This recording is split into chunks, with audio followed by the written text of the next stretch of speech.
Praise the lord. మనం నేటి దినాల్లో చూసినట్లయితే ఎటు చూసిన భయంకరమైన యాక్సిడెంట్లు, భయంకరమైన ప్రమాదాలు జరుగుతున్నాయి. అయితే ఈ యొక్క యాక్సిడెంట్ల ద్వారా చాలా మంది వాళ్ళ యొక్క ప్రాణాలను కోల్పోతూ ఉన్నారు. మనందరికీ తెలుసు, రీసెంట్గా జరిగిన కర్నూలు యొక్క బస్సు ప్రమాదంలో 19 మంది సజీవ దహనం అయ్యారు. ఈ యొక్క ఘటన చాలా మంది కుటుంబాలకి తీరని వేదనగా మారిపోయింది, లేకపోతే ఎప్పటికీ మర్చిపోలేని ఒక బాధకరమైన విషయంగా మారిపోయింది. నేటి దినాల్లో చూసినట్లయితే మన ప్రయాణాలు నమ్మదగినవి కావు, మనం నడుపుతున్న వాహనాలు నమ్మదగినవి కావు. మరి నమ్మదగినది ఏదంటే కేవలం మనం ఆరాధన చేయుచున్న దేవుడు మాత్రమే.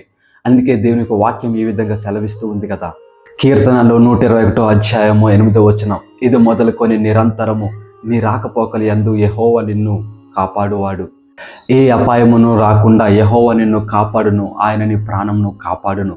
అవును, నేటి దినాలలో మనము సురక్షితంగా ప్రయాణం చేసి మన యొక్క గృహాలకు చేరుకోగలుగుతున్నామంటే కేవలం అది దేవుని యొక్క కృప, దేవుని యొక్క కాపుదల మాత్రమే. కాబట్టి మనం ప్రయాణం చేసే ప్రతి ఒక్క ప్రయాణం ముందల, ప్రభువా నా ప్రయాణం అంతట్లో తోడుగా ఉండండి, సురక్షితంగా నన్ను నడిపించండి, క్షేమమైన ప్రయాణం నాకు దయచేయండి అని మనం మొరపెట్టుకున్నట్లయితే దేవుడు మనలను గురించి తన యొక్క దూతలను ఆయన ఆజ్ఞాపిస్తూ ఉన్నాడు. కాబట్టి మనం చేసే ప్రతి ఒక్క ప్రయాణం ముందల దేవునికి ప్రార్థన చేద్దాం. దేవుడు మనకు మన జీవితాల్లో, మన యొక్క ప్రయాణాల్లో కాచి కాపాడును గాక. ఆమేన్.